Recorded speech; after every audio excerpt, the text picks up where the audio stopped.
Okay, now that we're back, I've taken the liberty of getting everyone back to Zima, where we're going to use the Alish line to save those poor people. But before that, I did take the time to actually look it up and set up the macro. And so what I meant when I was talking about earlier is that when you set up these preset, or even when you don't, but certain abilities, when used in a certain order without any interruptions, will cause those characters to kind of do a combined ability, and you can set those up as macros, which early on in the game can do some, it can kind of almost be game-breaking, and this combination right here of Watt, Foy, and Sue will do an attack called Tri-Blaster, which is, again, like really overpowered. So, hopefully I'll be able to show that off. But first, a little bit of de-stoning. Now look at how happy Han looks right there. And how, like, excitedly Professor Holt or whatever just kind of is bursting forth from that stone. By golly, indeed.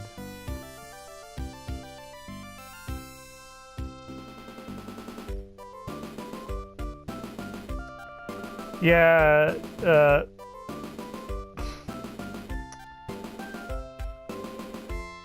nah, Holt's pretty que sera about it. Yeah, and with a pretty strong work ethic, too.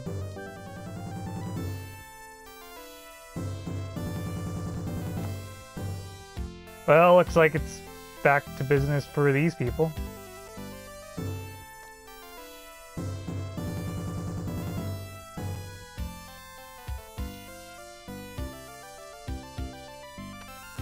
Yeah, life will move on.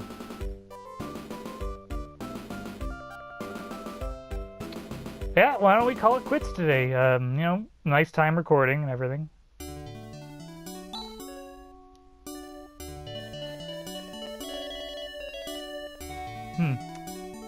I guess they have coffee or tea in Motavia with what Han seems to have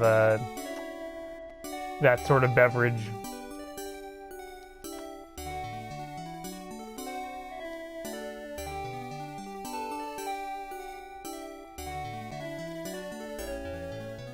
Yeah, when you think about it, because it all just started with that one job at the university, which just happened to get sidetracked into this whole Birth Valley nonsense. So, but of course, this isn't going to last.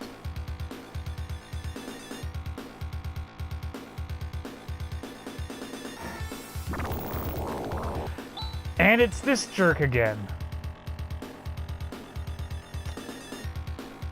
Yeah.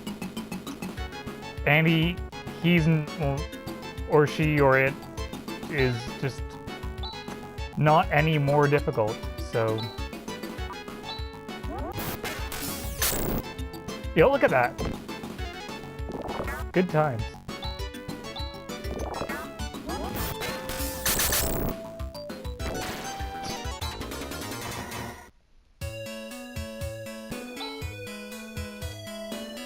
Yeah, not really worth all the excitement.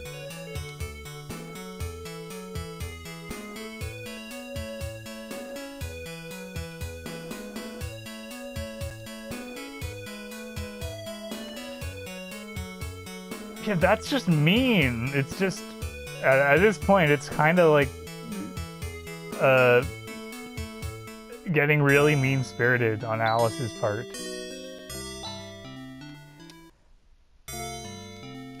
But now we're going to finally go through the door that Professor Holt was blocking earlier and see whatever it was he was investigating. And this is the point where the game really does oh,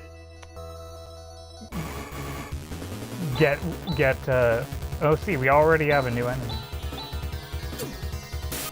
But this is the point where, for me, the game really gets interesting.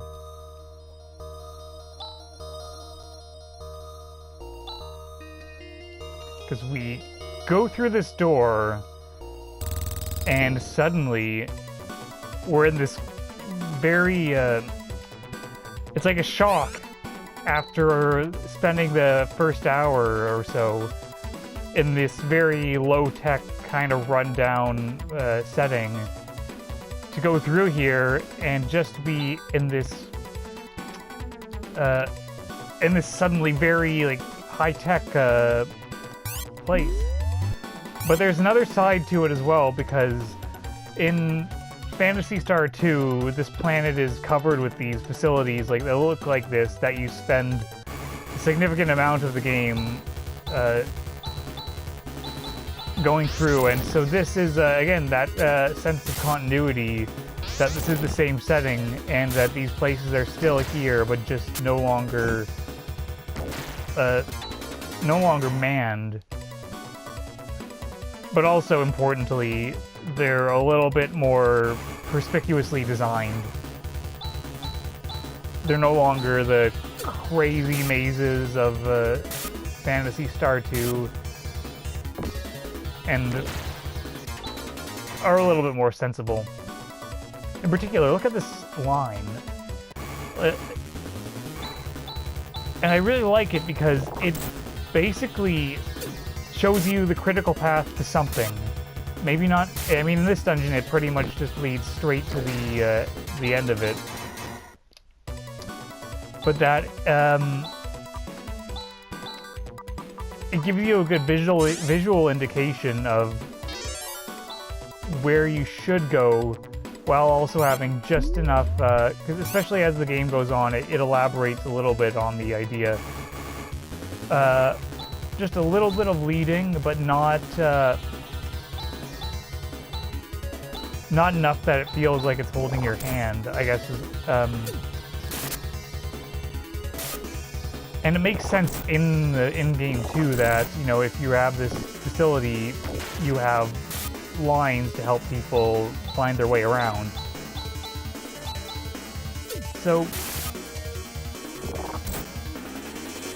oh, Han's gone.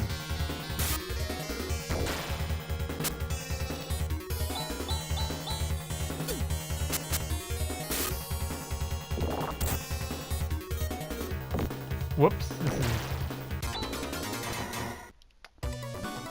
that didn't look too smart.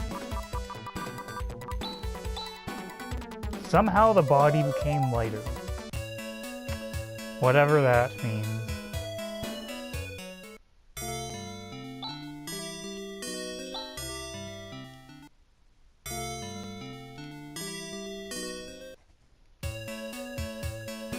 So that's this kind of dungeon design for you, where, again, you're not gonna go through it in one go. You're gonna have to make enough runs, or, well, at least a couple of runs usually. But it's not confusing enough that you sometimes feel like you're just going nowhere and are blindly wandering around and just getting lost. It's usually, it's much easier to orient yourself.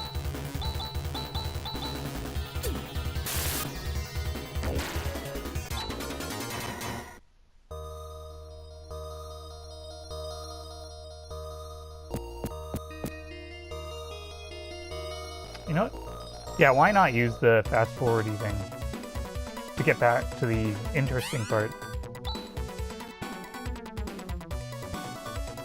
And I guess we're gonna go through that dialogue every time we pass through here. And yeah, Alice is great. Just, well, kind of being a little bit, I mean, maybe a little bit, yeah, it is kind of mean, because, you know, they're not used to this. They don't know what that could mean, if it could be dangerous or not. Yeah, let's just... didn't go through.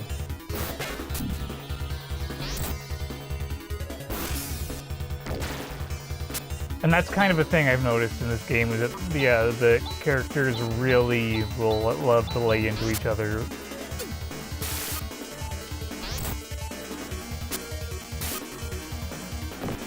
Oh, come on.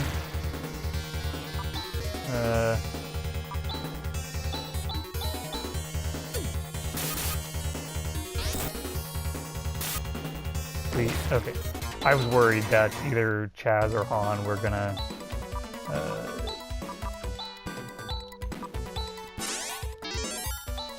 get wiped out. Oh, whoops. That's the thing, is that talking is distracting, and trying to do that while playing is gonna result in me doing dumb stuff.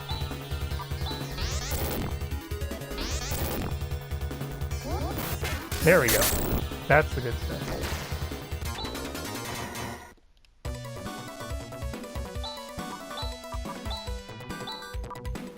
And here's another thing that a little bit criticizable, but which is again common in a lot of JRPGs, is how you often have to keep opening the menu to heal the characters. It's something that more recent RPGs have gotten a little better at, with giving you auto heal options and whatnot. But again, it's a problem. It's a genre-wide quirk and not a particular like Phantasy Star quirk. You know, this guy's kind of yeah. Yeah, wow, he's already become just a regular enemy. Whoops. I did not mean to retreat.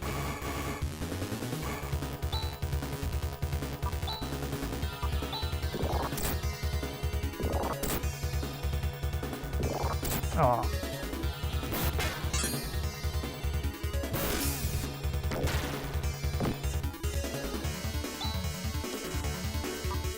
So how did the kind of old, pudgy, like, scientist guy, like, get through all this? Ostensibly, because this is pretty brutal. I mean, he must have more, like, tricks up his sleeves than meets the eye. Like, I mean, he was rather unfazed by being turned into stone, so maybe he's just, maybe he's, like, the real, like, overpowered character, and, okay, here's a funny thing that I like, is that if a character is KO'd, their sprite doesn't move on the overworld, it just kind of, like, hovers forward.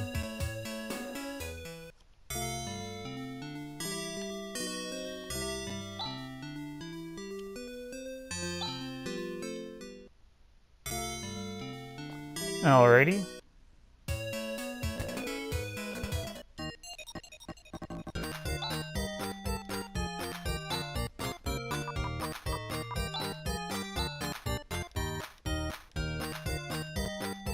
And you know, let's play it safe.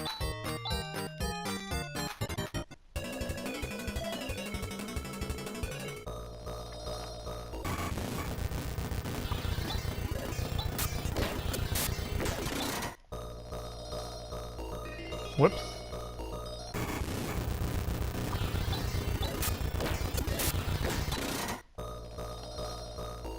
Yeah, I really wish those scan lines weren't there. And I wonder if there's a way to turn them off in the options somehow.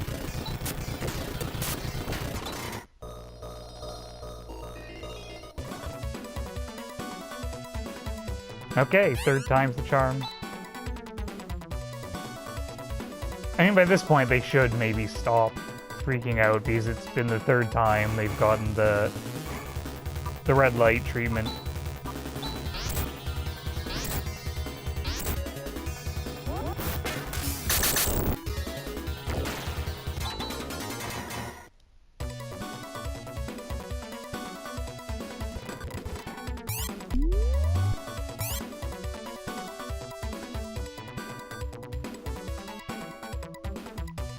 it's so cool. Like, there aren't enough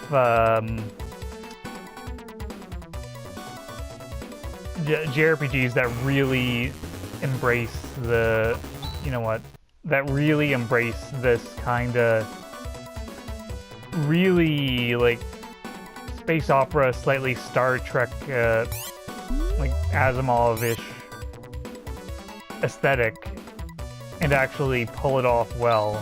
Oh, is that something? Chaz? Yeah. There's a lot of them where it'll be, like, the more... Well, whoops. Yeah, everyone's...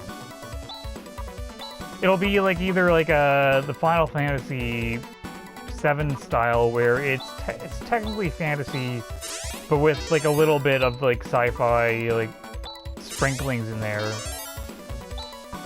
But there just aren't that many that have this, that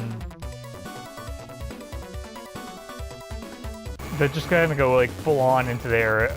The only one that immediately comes to mind are, like, the Xenogears and the Xenosaga games, and those aren't that great.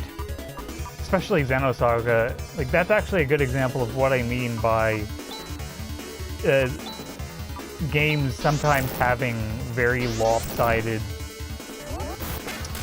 a lopsided feel by placing way too much emphasis on the non-gameplay stuff, because it would often be the case in those games that you'd have a scene, then a boss fight or whatever would happen, and then the scene would continue as if the boss fight hadn't happened, and that happens pretty much constantly throughout, and it just kind of makes you feel like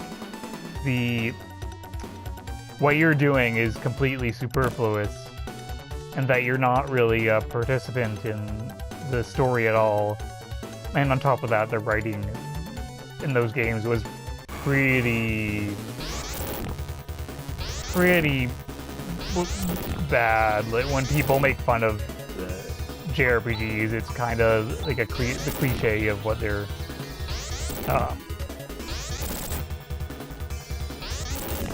Uh-oh, okay. Grizz, it's on you to get away from here.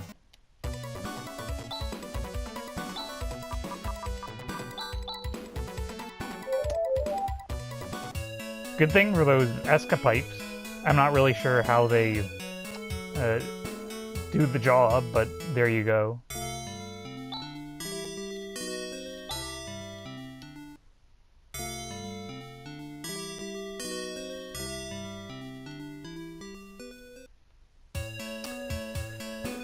Well, at least we got a cool sword for Chaz.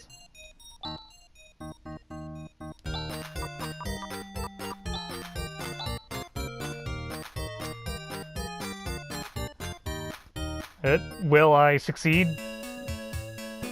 Eventually, I guess, because it's really not that hard, but I'll take care of that next time. So. Yeah?